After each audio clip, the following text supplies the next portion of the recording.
All right, we are in Ecclesiastes chapter 11. This is probably my favorite passage in the book, to be honest with you. Ecclesiastes is really, really good at the very beginning and at the very end. The last chapter and the first chapter are the best. There's a lot of good stuff in between, but it's not quite as much fun.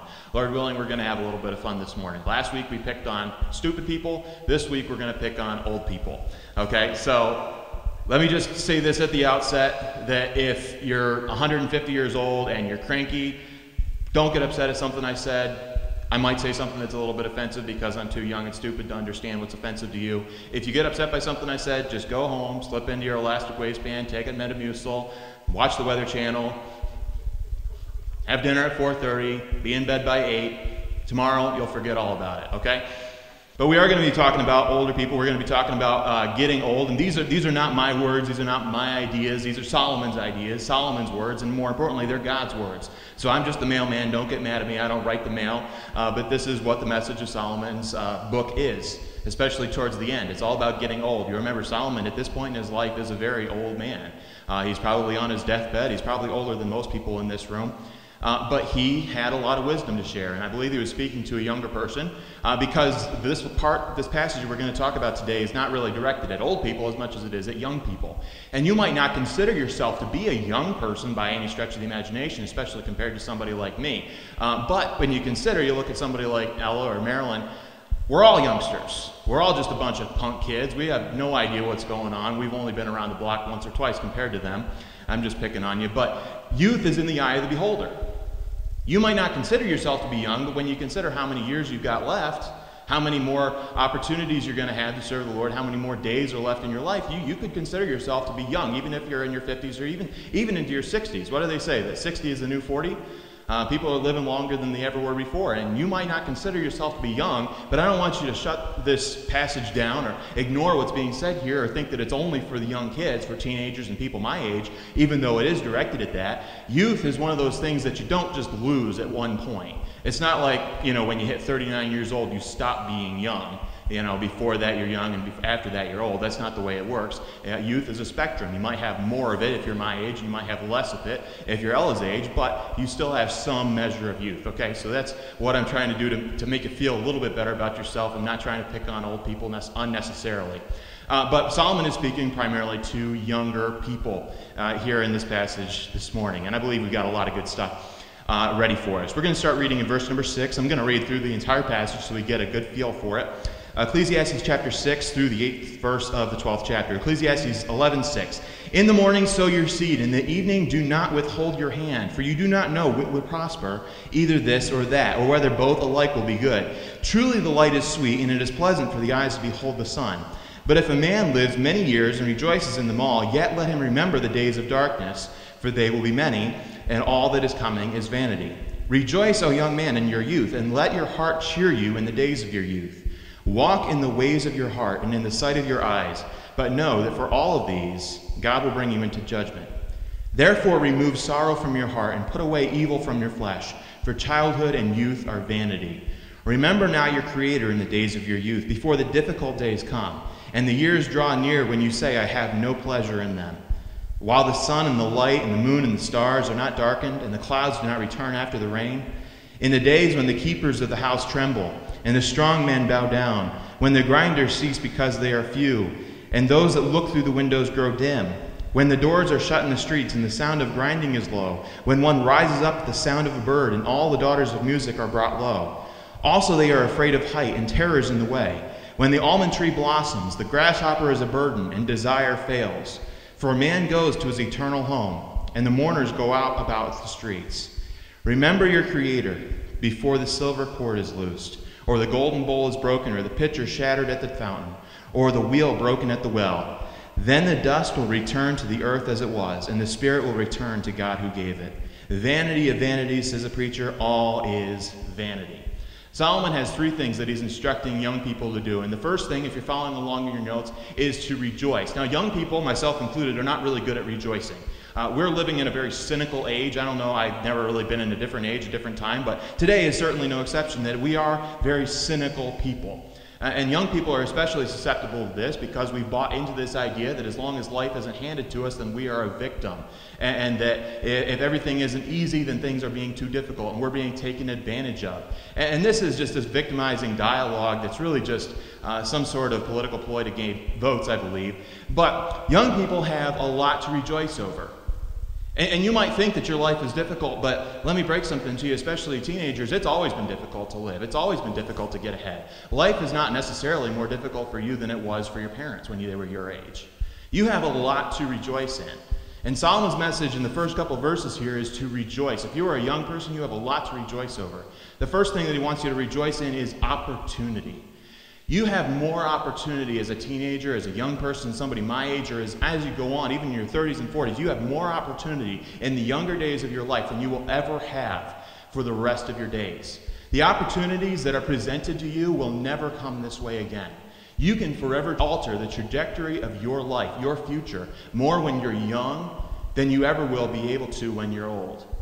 Now, I believe that when you're 16 years old or somewhere right around there, you're basically a blank slate. There's not a lot that you can do. There's obviously exceptions, but there's not a lot of things that you can do before you're 16-year-old that can't be reversed later on. But when you're 16 years old, I believe that you're basically a blank slate.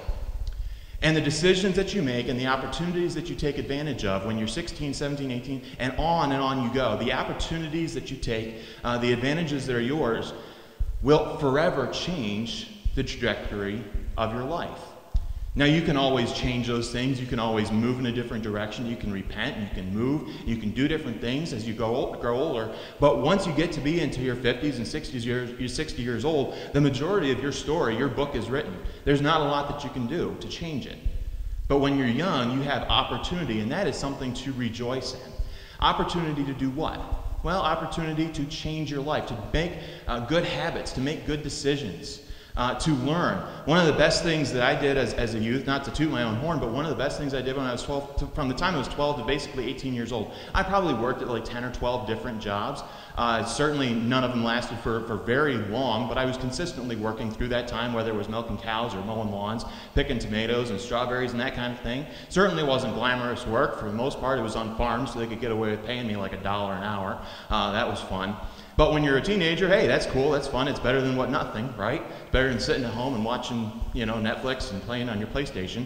But it was really good for me, and I believe it's good for all young people, to learn to work, to learn how to work a job, to have a good work ethic, and that's a habit that is going to benefit you later on in life. So many young people, they never really work a job until they get out of college. They go to college for 4 years and spend a ridiculous amount of money to get an education, and then when they get out, they've got to pay these ridiculous student loans, but they've never learned to work. You're 22, 23 years old, and you have no idea what to do. You have no idea how to work a job. You have an opportunity when you're young to be able to do those things, to be able to work, and to be able to build relationships and to build. You can also have an opportunity to build your education when you're young. Those of you that went to college later on in life, Sandy, for instance, isn't here, but she's going back to school right now, and I guarantee you that it's a lot harder for her to go now, not to say she shouldn't, I'm proud of her for doing it, but I guarantee it's a lot harder for her to do it now than it would have been when she was 20 years old, right? Older people just don't learn as well as younger people. And I'm not trying to pick on them. I'm not trying to say they're stupid, but they don't learn as easily. Just look at your parents with the computer. They have no idea what they're doing. Okay, but older people, they just don't figure it out. They don't have the time. They don't have the energy. They don't have the will to learn how to do those things. You have the ability to go to college, to invest in your education. For you, it might be college. For you, it might not be. There's a lot of things that you can do. You can go to a trade school, you can go to BOCES, you can learn how to do, you can get certified in one thing or the other. Basically, what I'm saying is you have an opportunity to invest in your future by learning how to do things. Maybe it's even just basic things like learning how to fix your own car, or learning how to do basic home repair, learning how to cook something beyond Easy Mac. These are skills that are going to help you later on in life. And the opportunities that you have are beyond anything that you're ever going to imagine later on in life. You also can learn how to handle money. This is something that teenagers and young people and people my age still need to figure out. I remember when I was in college, I had one of my teachers said to me, you guys are never going to have more disposable income than you have right now. And I thought, no, I don't think you know what you're talking about. I'm making like $16,000, $17,000 a year, and 12 of it is going to school, and like 3 of it's going to college. I got like 3 of it's going to taxes. And so I've got like $1,000 a year worth of disposable income. I thought, you don't know what you're talking about. Yeah, he was right. You don't have a lot of disposable income when you're older, but when you're young, you have the opportunity to learn how to invest and how to save and prepare for the future. These are the opportunities that you have. But moving on, the second thing that he tells you to rejoice in is the years that you have left. One of the things that young people are not that good at is looking at the big picture. They think that everything that happens is life and death, that it's the beginning or it's the end, that this is going to alter the trajectory of your life forever. If you fail at something, that's basically the end. That it's the end of the world, you're never going to be able to recover from this. But when you're young, especially my age, you can recover from a lot because you've got a lot of years left to live. And I have a big tendency to do this. When I fail, when I fall, and there's something that I did that I shouldn't have done, and I mess up, I oftentimes think that maybe this is the time, this is the opportunity to throw in the towel, to give up, to pretend that I shouldn't even be doing this. But ultimately, it doesn't really matter. When you get to the big picture of things, when you understand that, I've got years and years and years left in my life, Lord willing, these things that I'm making such a big deal out of today, they're not really that big in the big picture. We get so upset and so depressed over things that don't really matter. I can ask myself, does it really matter? Is at the end of my career, is at the end of my ministry, whether or not somebody shows up to a retreat? No. At the moment, it's a big deal. At the moment, it really upsets me, and I want to throw in the towel and say, forget about it. But when I'm 40 years old, am I going to look back at that weekend and say, oh, that was the beginning of the end? No, I'm not. You've got a lot of years left. When you're young, you've got opportunity to start over so many times. Chill out. You don't have to pretend that everything is the end of the world. Rejoice in the years that you have left. And number 3, rejoice in the desires of your heart. He says, walk in the ways of your heart and in the sight of your eyes. Psalm 37, I believe I've got it in your notes. It says that delight yourself also in the Lord, and he will give you the desires of your heart. And some people have used that verse to mean that, if you delight yourself in God, that he will make you rich, and he'll make you handsome, and he'll make you successful, and he'll make you tall, that those are the desires of your heart. But that's not what he's talking about. What he's saying is that if you delight yourself in God, if you make God your passionate pursuit, if you tell God that you are what I'm chasing after, that you are what I'm living my life for, if that is where you find your pleasure, if that is where you find your success, if that is where you find your hope, if you delight yourself in God, then he's going to give you certain desires. He's going to give you wants. He's going to give you needs. He's going to give you things that you might not have thought of on your own. When you delight yourself in God, his will becomes known to you. Young people, when I was younger, especially before I was going to college, I had a lot of questions about my future. I'm sounding like I'm really old here and I'm talking to young people. That's not what I'm trying to say. But when I was younger, or 17, 18 years old, I had a lot of questions about my future. And the main question is, what is God's will for my life? That's what everybody wants to know. What is God's will for my life? Where does God want me to go to college? Where does God want me to live? What does God want me to do for a job? Who does God want me to marry or not marry? And we make God's will into this mystery, like it's some code that we've got to crack, and we've got to pretend that we have to figure it out for ourselves. But eventually, you've got to come to the point where you realize that God's will is not some mystery. It's not a code that you've got to crack. If you delight yourself in God, he will give you the desires to do what is best and what is right. I honestly believe that if you delight yourself in God, his will be made known to you based on what you want. We pretend that God's will is something that we're constantly fighting against. That God wants this for my life, and I want this for my life, and I'm not sure whether I'm really going to obey or not. Listen, if you delight yourself in God, he's going to give you what you want. He's going to make his will known to you. They're going to be aligned. They're going to be intertwined. Your will and God's will be one if you delight yourself in God. So rejoice in the desires of your heart. Number 2, remove. If you're a young person, Solomon tells you, remove, number 1, anxiety from your heart. He says to remove sorrow from your heart in the New King James, but if you've got a different version, it might actually use the better word of anxiety. And when I say anxiety, I'm not talking about this neurological disease, this epidemic that we've got in our world today, and I know a lot of people are dealing with that, and I'm not trying to get between anybody and their pharmacist. But what I am saying is that anxiety is a problem for young people that get themselves so worked up. And I am guilty of this as well, where we make ourselves so distraught, where we get so worried, where we get so beside ourselves about these decisions that have to be made, and we don't know where to go, we don't know what to do. Solomon says, remove that from your heart. Banish anxiety from your heart. You have nothing to worry about. If God is your passion, if the Lord is your prize, he will guarantee you success. Psalm number 1 says, the blessed man will prosper in all of his ways. Blessed is the man that walketh not in the counsel of the ungodly, nor stands in the way of sinners, nor sits in the seat of the scornful. If you do those three things, and I preach sermons about that, he guarantees you success. He says, whatsoever you do will prosper. You don't have anything to worry about. You don't have anything to be consumed by. But people are so worked up in these habits of anxiety and worrying and griping and considering that maybe this isn't going to work out, and if I make this mistake, then that's going to forever change the trajectory of my life. The problem is that this leads to more and more and more problems. I can't necessarily prove it. I'm not a psychologist, but I honestly believe that anxiety, especially even the neurological, psychological problems that people have, I think that not in all cases, but some cases, I think that's a problem that was caused in their youth, and it was a habit that they never got rid of, and it's something that was able to grow and able to prosper and able to flourish, and eventually it just got out of hand.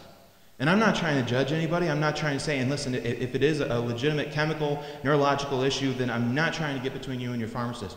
But for young people especially, this is something that you need to banish from your heart. You need to cast your cares upon the Lord because he cares for you. This is such an important thing for young people to understand, because if you don't nip this in the bud, it could torture you for the rest of your life, and you're not going to be able to get rid of it later on. Number 2.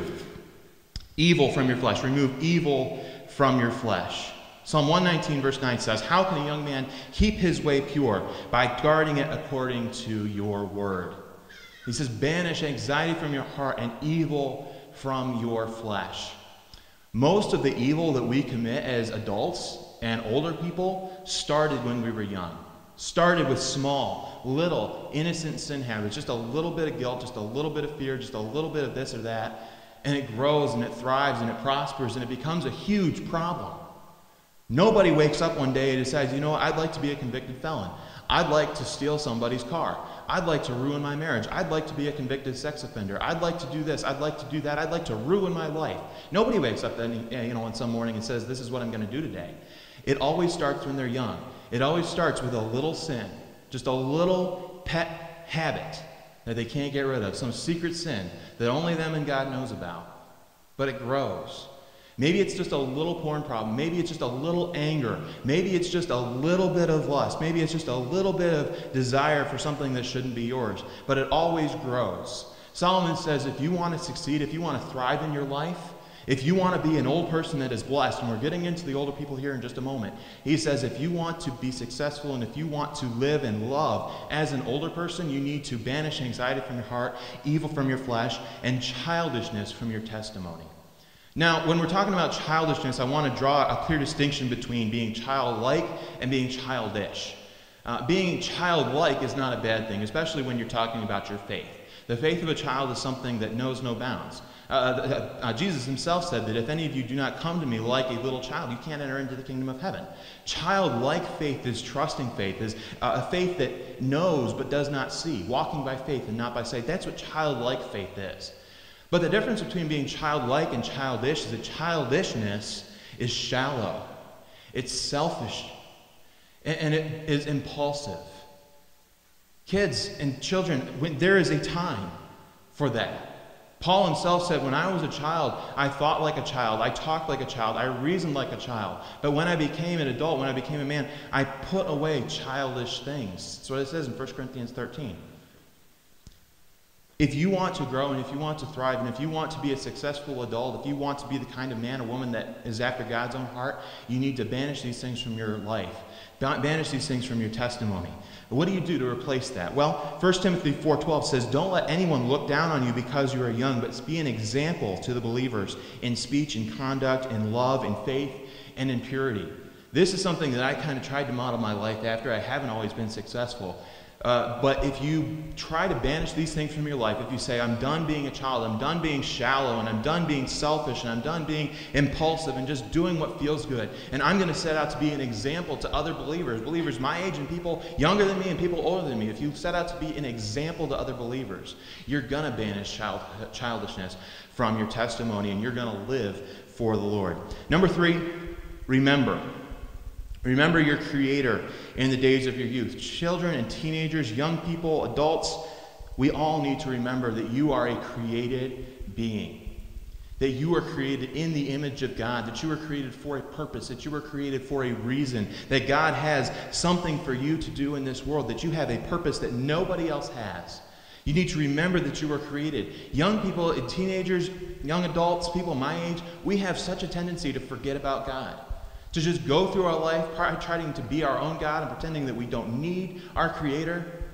The one age, the age group, the bracket of people that is least likely to attend church, as is widely known, is people from the ages of 18 to 34. That age bracket of people, they're completely absent from churches. Why? Because they've forgotten their Creator. And when you forget your Creator, when you forget the God that made you, the God that sustains you, the God that will get you through life, you are going to make terrible, terrible choices and decisions that are going to alter you for the rest of your life. When I went to college, I actually majored in youth ministry. I didn't major in pastoral ministry. I never thought, while I was in college, I never imagined that I would actually be the senior pastor of a church. I never thought that. But why did I major in youth ministry? To be honest with you, I'm not a big fan of most teenagers. This is a terrible thing to say, but I'm really not. Teenagers, some of them are fun, some of them are good to work with, some of them are reasonable, but a lot of them are just not. They really are. Teenagers, and I was one. I was a teenager not that long ago, and I look at some teenagers and I think, man, if I ever acted like that, I deserve to get beat up a whole lot worse than I ever was. But there are some teenagers that are just miserable. They're hard to work with. They're not fun at all. Why did I want to be a youth minister? Why did I want to work with teenagers? Not because I really like teens. I mean, I do to some extent. But why? Why would I want to work with teenagers full time? Old people are, enough fun to work with. Why would I want to work with teenagers? But there's a reason. There was a rationale behind this. Because I believe that most of the problems that we have as adults, as older people in their 40s and in their 50s, most of the problems that we have to deal with are the result of something that they started when they were young. I believe that a good biblical youth ministry is a guardrail at the top of a cliff. And a godly local church and adult ministry is a hospital at the bottom. And I believe that if we could work and if we could build and we could maintain a good youth ministry, and honestly, I can't do it on my own. I mean, we've talked about this before.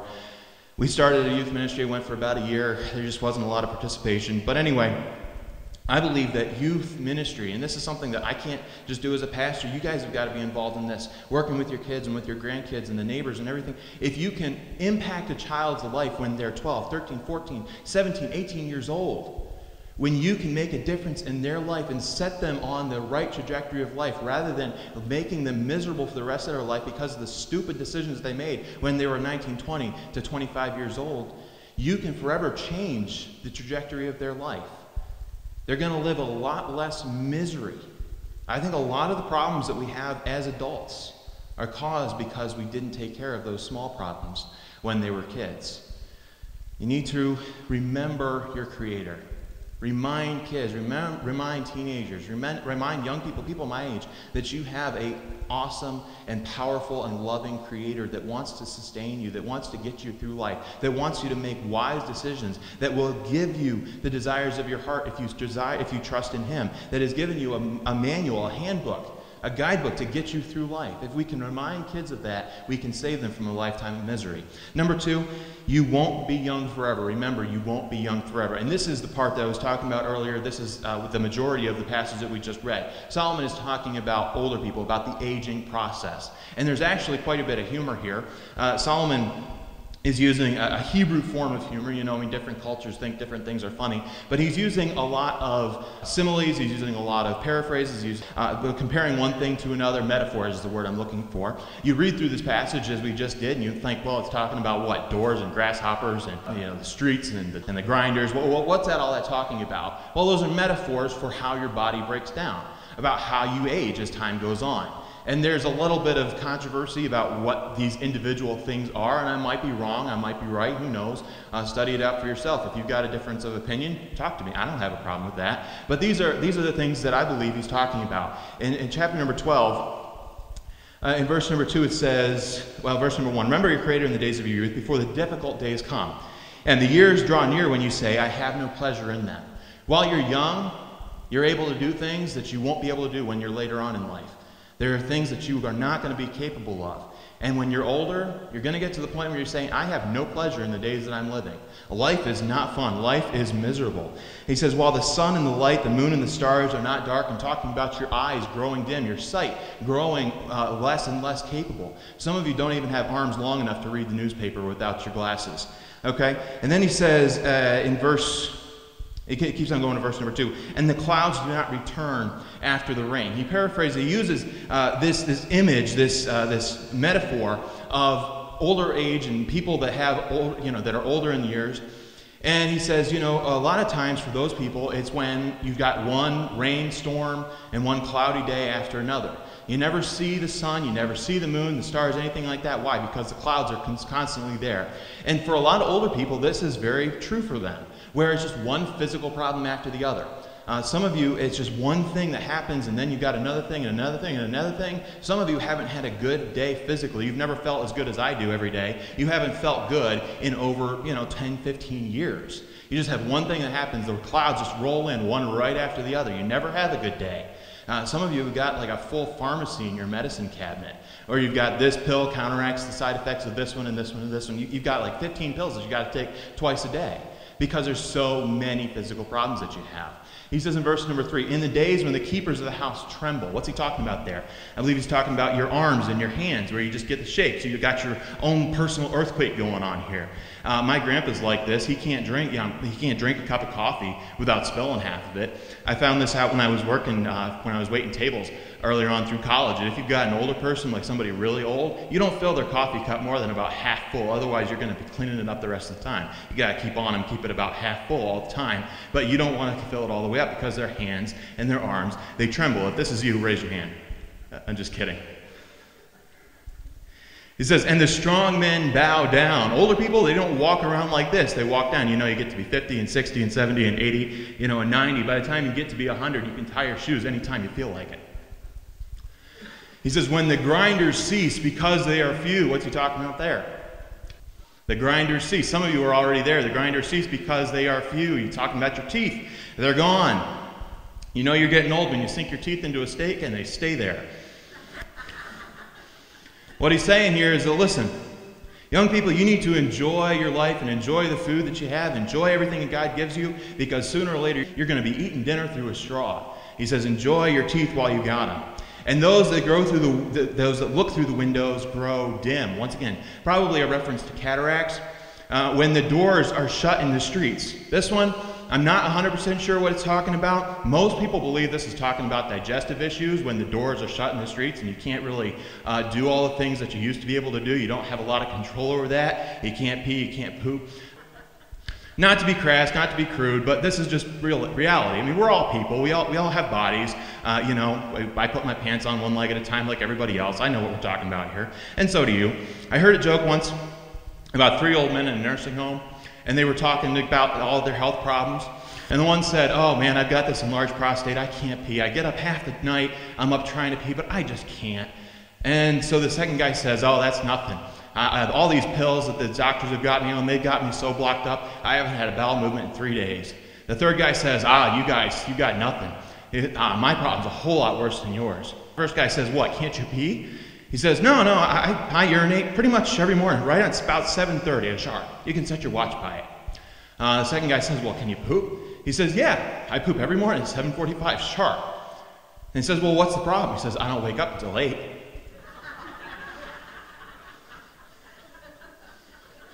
The thing about getting older and aging is that you basically return to what you were when you were a baby. After a while, you lose the teeth that you got one by one when you were getting older, when you're getting your teeth in. You come in one by one. As you get older, they drop out one by one. You start out life basically just eating soft foods, mumbling to yourself, wearing a diaper with no teeth, and you basically wind up there the same way. But it's a lot less cute. With Jacob, he's 10 weeks old today, and he does a lot of things that are really cute now, but they wouldn't be so cute if he was 90 years old. I'll just put it that way. He says, and the sound of grinding is low. Earlier he said, the grinding was his teeth, but I believe that this is talking about digestive issues. How many of you older people are hearing sounds down there that just you're not really that comfortable with? Could be talking about, grinding and popping joints. We don't really know for sure. And then he says, when one rises up at the sound of the bird.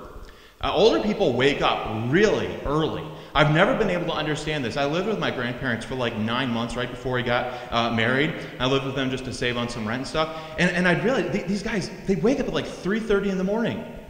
And I'd look at them and say, you've got nothing scheduled for today except for a nap. Why are you up so early? And they said, well, we just can't sleep. They rise at the sound of the bird. Older people, they get up super early, and I do not understand why. It says, and all the daughters of music are brought low. This either is a reference to your hearing is gone or your ability to sing is gone. Or for many people, it might actually be both. I don't know if you've noticed this, but a lot of older people can't sing, and they're completely oblivious to that. Like they might have been able to sing earlier on in life, but somehow they just go completely tone deaf later on in life. It's like taking the keys away from grandma. It's the same way as taking the microphone away from grandma. Sometimes if you're getting older, we need to have a little bit of grace and say to them, listen, maybe you shouldn't be having a microphone, maybe you shouldn't be singing up front. We don't have a problem with that. Nobody sings up front anyway. But sometimes when you get older, you lose all sense of tone, you lose all sense of pitch. The daughters of music are brought really, really low. It also says in verse number 5, they also are afraid of height and terrors in the way. Older people are scared of everything. They really are, especially heights. Now, I'm not a big fan of heights myself. I mean, I can do them. I'm a little bit better than some of you. But older people, when you get older, you're afraid of heights. Like you're checking your life insurance policy before you get the peanut butter off the top shelf. I mean, it's really bad. Some of these older people, they just can't do heights. And it says, and terror's in the way. They have the right to do this. I probably would too. Your bones are brittle, and if you fall off your chair, you could land in the hospital. This is reasonable, but they get afraid of everything.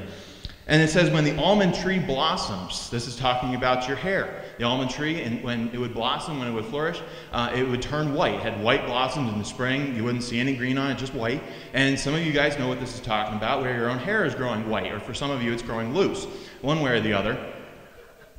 And this affects all of us. I'm telling you, I never thought that I would go gray or grow, white earlier in life. My parents are, they're still pretty good. My mom's dyed her hair for the last 10, 15 years, but so nobody knows what her true color is.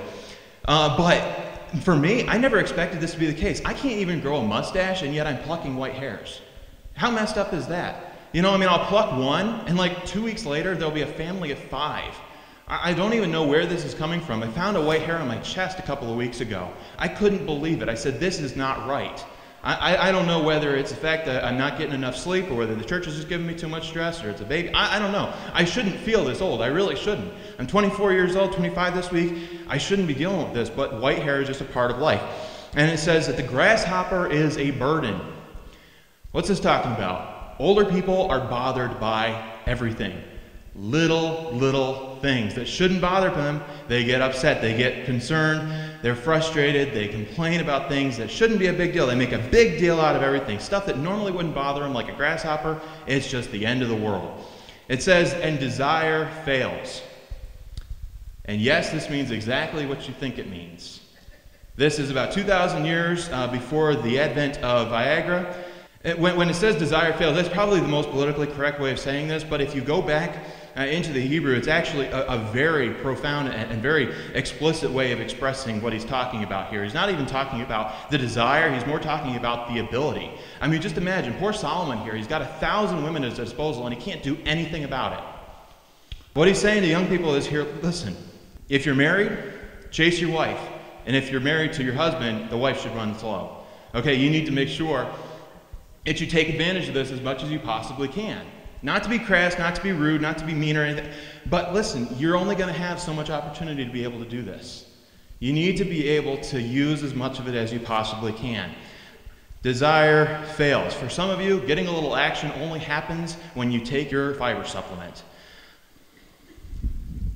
I'll leave it at that. You might get that tomorrow. And he says, for man goes to his eternal home and the mourners go about in the streets. This is talking about mourning for your friends and your family members and all the people that are your own age and they're off dying one by one. They're just dropping off. You've buried more of your friends than you have still living. Unfortunately, this is also part of aging. Because the last thing that the last thing that Solomon says for us is that you need to remember that you're going to be dead for a really long time. Eventually, you're going to die. We all think that when we're young, that we're invincible, that we're going to be able to survive, that we're going to be able to thrive, we're going to do well, that we're always going to be young, but we're not. We're going to grow old, we're going to age, our bodies are going to fall apart, and eventually we're going to die. He says, rejoice, go back to verse number 8. Remember your Creator before the silver cord is loose, talking about your spinal cord. Or the golden bowl is broken, top of your head. Or the pitcher is shattered at the fountain, talking about your heart. Or the wheel broken at the well, talking about your system, your veins and your arteries. The dust will return to the earth as it was, and the spirit will return to God who gave it. Vanity of vanity, says the preacher, all is vanity. There's a day coming when you're going to return to God, when you're going to stand before an almighty Creator, and you're going to have to give an account for the way that you lived and the years that you spent on earth. Remember that you're not going to be young forever. Remember your Creator, and remember that you're going to be dead for a really, really long time. We make so much out of these 50, 60, 70, 80 years of our lives. But you're going to be dead. You're going to be in eternity for a lot longer than that. It's not even a drop in the bucket. One day you're going to have to stand before God. You're going to have to give an account for your life. What are you going to say then? We make so much out of this little time that we have. But you have an opportunity when you're young to set forth a trajectory for your life that you're never going to have again. And when you get to be 60 or 70 years old, you can either be able to say to yourself that I've lived a good long life, that I've finished the race, that I've won, that I've done, that I've served the Lord with gladness all the days of my life. Or you can live and you can get to that point in your life and you can have all kinds of regrets. And you can have all kinds of fears and not even be sure where you're going to be. Now, I believe that there's always a second chance. I don't believe that there's ever a time when God shuts you down and says, no, I'm not going to save your soul. I don't believe that that's the case. I believe that deathbed confessions and deathbed conversions are very much real. I think that happen all the time. But why should you do that? Why should you wait? A lot of younger people think that, well, I'll turn to God and I'll get my life straightened out and I'll serve Jesus Christ when I'm older. But I'm young now, and I'm going to live for all that I'm worth. Solomon says you're only young once, and that's not an uncommon message. That's something that the world tells us today. You're only young once, so you should make the most of it. And when they say that, they mean, you should spend the most of it as you possibly can, being naked and drunk and stoned and messing up your life and making terrible decisions. And then when you get to be 30 or 40 years old, you wonder, well, why is my body falling apart? Why am I in debt as far as the eye can see? And where did all these kids come from? If you would learn to live your life when you're young in such a way that is glorifying to God and is guaranteeing a successful and a positive and a bright future, not only can you guarantee an eternity with God, but you can guarantee a much better life here on earth. This is what God has for you. This is what this message of the entire book of Ecclesiastes is really all about. This is Solomon's message. Live your life the best life that you possibly can. This is not some prosperity gospel. This isn't the best life now. This isn't any of that stuff. But what he is saying is, listen, you've got an opportunity, especially when you're young, to live your life in such a way that will guarantee not only success when you're facing God, but in such a way that will glorify him while you're on earth, for your good and for his glory.